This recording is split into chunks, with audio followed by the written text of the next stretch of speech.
외국계 회사에서는 아주 중요한데 국내 회사에선 관심도 없고 그게 뭔지도 모르는 개념들이 종종 있습니다. 제가 예전에 어떤 회사에 입사를 하면서 외국인 임원들을 찾아다니면서 인사를 해야 했던 적이 있었습니다. 안 되는 영어가 부담스러워서 할 말을 미리 준비해 가야 했는데요. 앞으로 잘 부탁드립니다라는 말을 영어로 뭐라고 해야 할지 주변 사람에게 물어봤는데요. 영어를 잘 하는 사람이 그런 표현은 영어에 없다는 겁니다. 일본 말도 보면 도조 요로시쿠 오네가이시마스 라고 잘 부탁드린다는 말이 따로 있는데요. 영어에는 아예 그런 말이 없다는 겁니다. 그런 개념이 아예 없다는 사실이 참 신기하게 다가왔었던 기억이 있습니다. 그건 말고 매니저 교육 때도 그런 경험이 있었는데요. 외국에서 받았던 리더십 교육에서 리더십의 가장 중요한 덕목으로 assertive라는 항목이 나온 겁니다. 해석이 안 되어 사전까지 찾아봤는데요. 굳이 번역하자면 단호함이라는 뜻입니다. 한국에선 뜻도 잘 모를 정도로 사용되지 않는 개념인데 외국인들에게는 리더십의 가장 중요한 덕목 중 하나로 언급된다는 사실이 굉장히 신기했었습니다. 지금 말씀드리려고 하는 인테그리티라는 단어도 그중 하나입니다. 외국계 회사에 다니시는 분들은 이 단어를 종종 들어보셨을 텐데요. 영어를 좀 하는 분들도 해외 경험이 없거나 외국계 회사 경험이 없으면 이 단어 뜻이 뭔지 정확히 잘 모르실 겁니다. 이 단어의 뜻을 1차원적으로 해석하자면 정직함, 도덕성 정도 됩니다.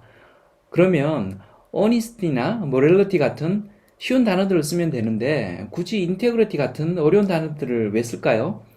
그 이유는 인테그리티에는 정직함이나 도덕성 말고 다른 중요한 뜻이 더 담겨 있기 때문입니다.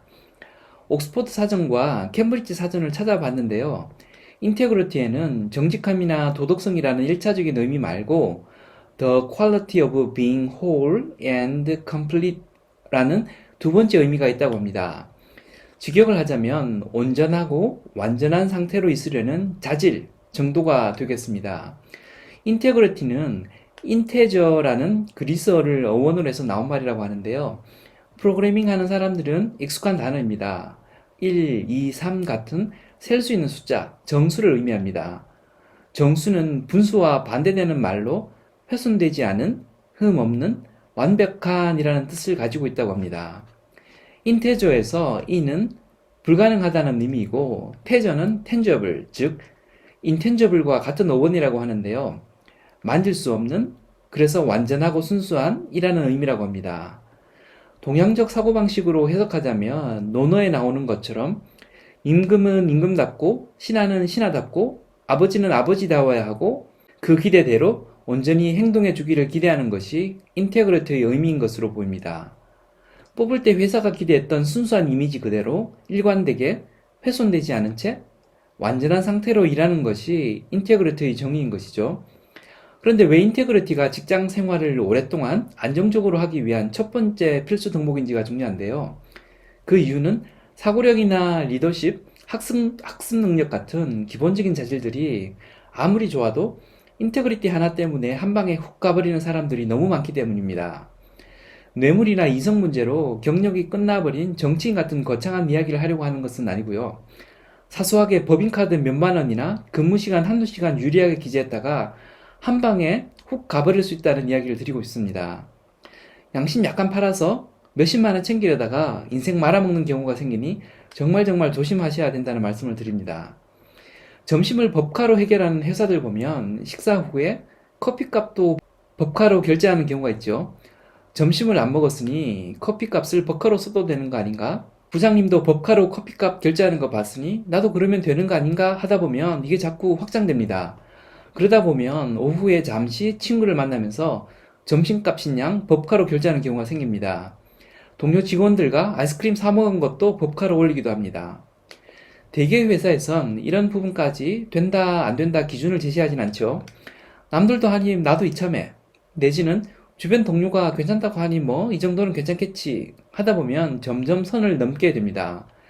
미끄러운 비탈길 논증이라고 자기 합리화의 정도가 조금씩 세지다 보면 남들이 보기에 조금 이상하다 싶은 수준까지 이르게 되고 그 이후엔 자기도 컨트롤이 안 되면서 최악의 상태로 갈 수 있게 됩니다. 내 주변에서는 다들 그래 라고 생각하실 수도 있지만 사실 알고 보면 그렇게 생각하지 않는 사람들이 훨씬 더 많습니다. 사실 말을 안 할 뿐입니다. 그런 사람들은 인테그리티가 무너진 사람들의 행동에 대해서는 굳이 내 입으로 말하고 싶지도 않고 상정하고 싶지도 않아 합니다. 그 정도 선에서 끝나면 다행인데요. 그런 일들이 회사에서 공개적으로 거론되기 시작하면 웬만한 외국계 회사에선 퇴사 조치까지 이어지게 됩니다. 제가 경험했던 대부분의 외국계들은 실수로 몇 천만 원 사손 끼친 것은 용서를 하지만 도덕적으로 문제가 있으면 몇백 원이라도 강력한 징계 조치를 내려서 회사를 더 이상 못 다니게 만들어 버렸습니다. 특히 본인이 인지를 한 거였나 실수를 한 거였나가 징계 강도에 크게 영향을 끼치게 되는데요.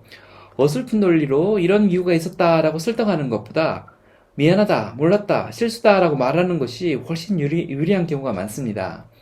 실수로 그랬다고 그러면 용서라도 하지만 알고 그랬으면 회사 전체의 기강 유지를 위해 강력하게 대응할 수밖에 없기 때문입니다. 게다가 직속 상사가 비위 사실을 인지한 경우 해당 사실을 상부에 리포팅하지 않고 본인 선에서 묻어버리면 상사 본인에게도 징계가 가도록 규정되어 있는 경우가 많습니다. 저는 이런 사소한 행동 때문에 커리어가 망가지고 이직 이후에 옮긴 회사에서까지 영향을 받는 경우를 많이 봤습니다. 이런 경우 주변 사람들은 본인 앞에서는 그런 이야기를 하지 않기 때문에 정작 본인은 이런 이전 직장일로 인해 지금 회사에서도 영향을 받고 있다는 사실을 인지하지 못하는 경우가 많습니다. 인테그리티를 시험받는 일은 주변에서 매 순간 일어나기 때문에 이렇게 해도 될까? 고민하지 말고 아예 처음부터 시도조차 안 하는 것이 최선입니다. 누가 보든 안 보든 그냥 안 되는 건 처음부터 안 되는 것을 체화시킨다고 생각하는 것이 장기적으로 훨씬 유리합니다.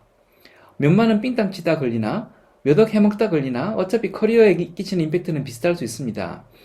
그래서 극단적으로 말하자면 내 개인의 이익을 위해서 양심을 적당히 팔자 싶으시면 차라리 큰 거 한 방 해먹고 불안불안하게 사는 것이 훨씬 더 유리할 수 있습니다. 물론 그러라는 뜻은 아닙니다. 3만 원 이상 식사 대접도 못 받게 되어 있는 김영란법이 잘 지켜지는 경우가 이유가 있습니다. 몇만 원 받아먹고 몇 억짜리 커리어를 망가뜨릴 바보가 없어질 정도로 우리나라가 선진화되었기 때문입니다. 결론입니다. 인테그리티는 직장 생활을 오랫동안 안전하게 하기 위한 정말 중요한 덕목입니다. 사소한 이익에 눈물어 인생 망치지 않도록 자기 관리를 철저히 하는 것이 정말 중요합니다. 처음부터 소도둑으로 시작하는 사람은 없기 때문에 애초에 바늘 도둑이 안 되도록 처음부터 원칙 관리를 잘하는 것이 정말 중요합니다.